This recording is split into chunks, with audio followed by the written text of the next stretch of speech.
Iman's doing here to Cain. And this is a family then 2 years after Rachel was killed. They're standing on the side of their house. They could tell it was the side of their house because they found one piece of tile that they recognized as coming from their kitchen. I'm going to go a little bit faster and quickly, although it's terribly important, but I want to talk just a second about Belin. And if you go from Jerusalem up to Ramallah and make a left out west towards the border, the green line, you come to the town of Belin. And for a little over 2 years, or maybe almost 3 years now, they've been non-violently resisting the wall coming in there. In this case, it's in the form of a fence coming through, and it was taking from this rural village 60% of their farmland, and that, of course, is their jobs. That's their livelihood. And every Friday, they would have a non-violent protest against that wall. And people from all over the West Bank, Palestinians, would come and stand with the people of Belin, and also internationals would come, and that's the way we're coming in here from the West Bank.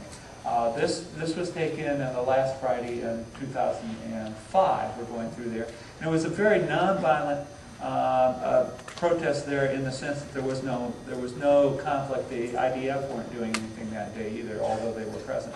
You can see here the land that was being taken away. That's the olive grove that was still standing. This is what the Israeli military did to that olive grove. And this is the man standing right here that owned that olive grove. Behind him you can see the reason that the land was being taken away. That's a colony or a settlement that we hear about that's being put in the West Bank on this community's land. In a better picture maybe here, you can see back about here, I was told, is where the green line is. If that construction had been back here, it would have been legal. But out here, it's illegal under international law. You cannot legally transfer title by violence. And it's illegal to move for an occupying country to move their population into the occupied territory, which is exactly what's happening here. Now, in this particular case, that was illegal under Israeli law as well because they didn't get a building permit. And that led, here's the person that's telling us about what's going on there. I'm going very quickly because I just got a few minutes here. But the building permit, they got retroactively and continued to put that in. We were there just about 6 weeks ago, again on a Friday afternoon, and at that point, the Israeli court had said that the wall, that fence had to be moved, and they had to give back I believe it was about 50% of the land that had been taken away.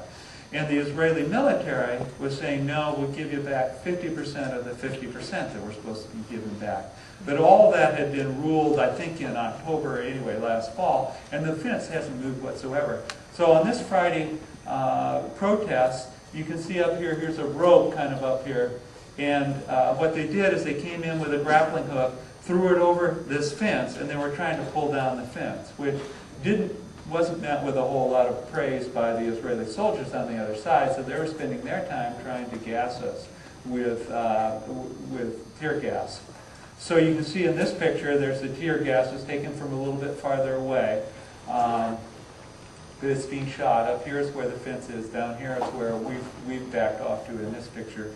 And in the end, the Israeli military came in and sort of surrounded people. They didn't make any arrests that day, but some of our friends were injured. In fact, I think there were about 18 people who were injured by the Israelis, and about 8 of those were media people on that day. So that's been going on in Belin. It continues to go on. The first time we were there, Israelis would come from the west because the fence hadn't been completed, and it would actually join in these Friday protests. Now it's a little harder, but Israelis are still joining with Palestinians on that, but they have to come from the east at this point for most of that.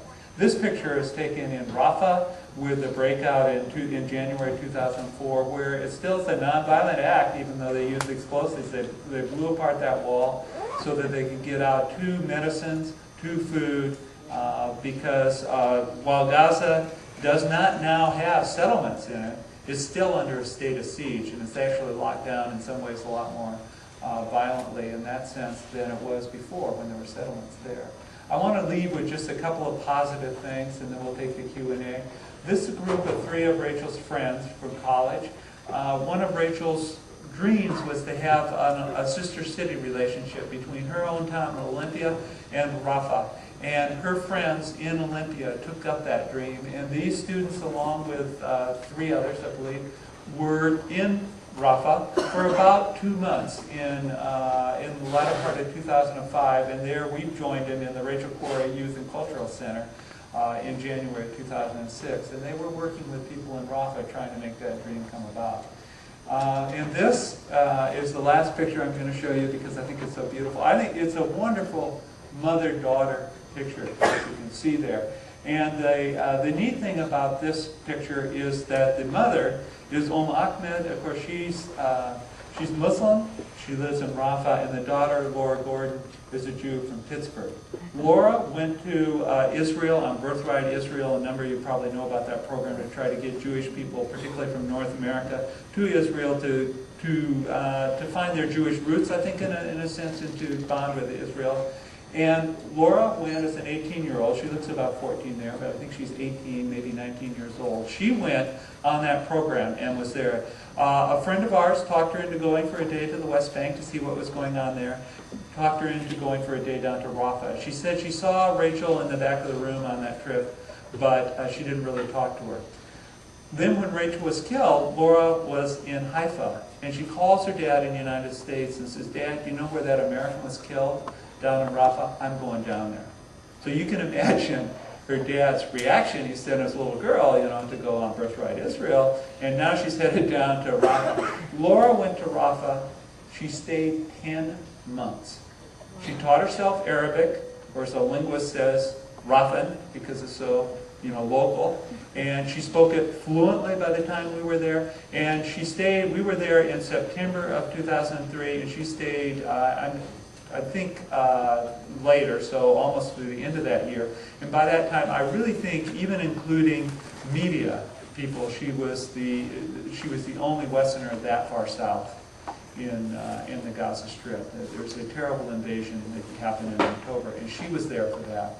So I'm just gonna, I think we can move on to the Q&A here, but I'm gonna leave that picture of Laura and Ahmed up there on the screen. Thank you.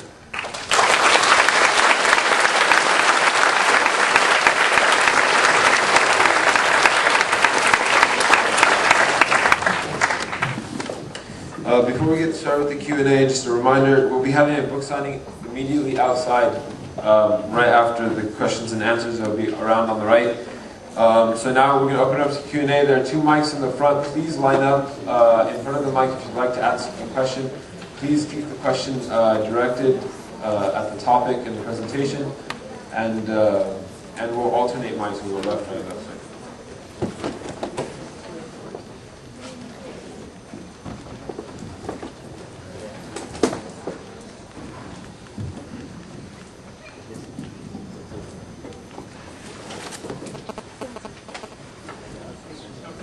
Somebody's got to have questions. No questions?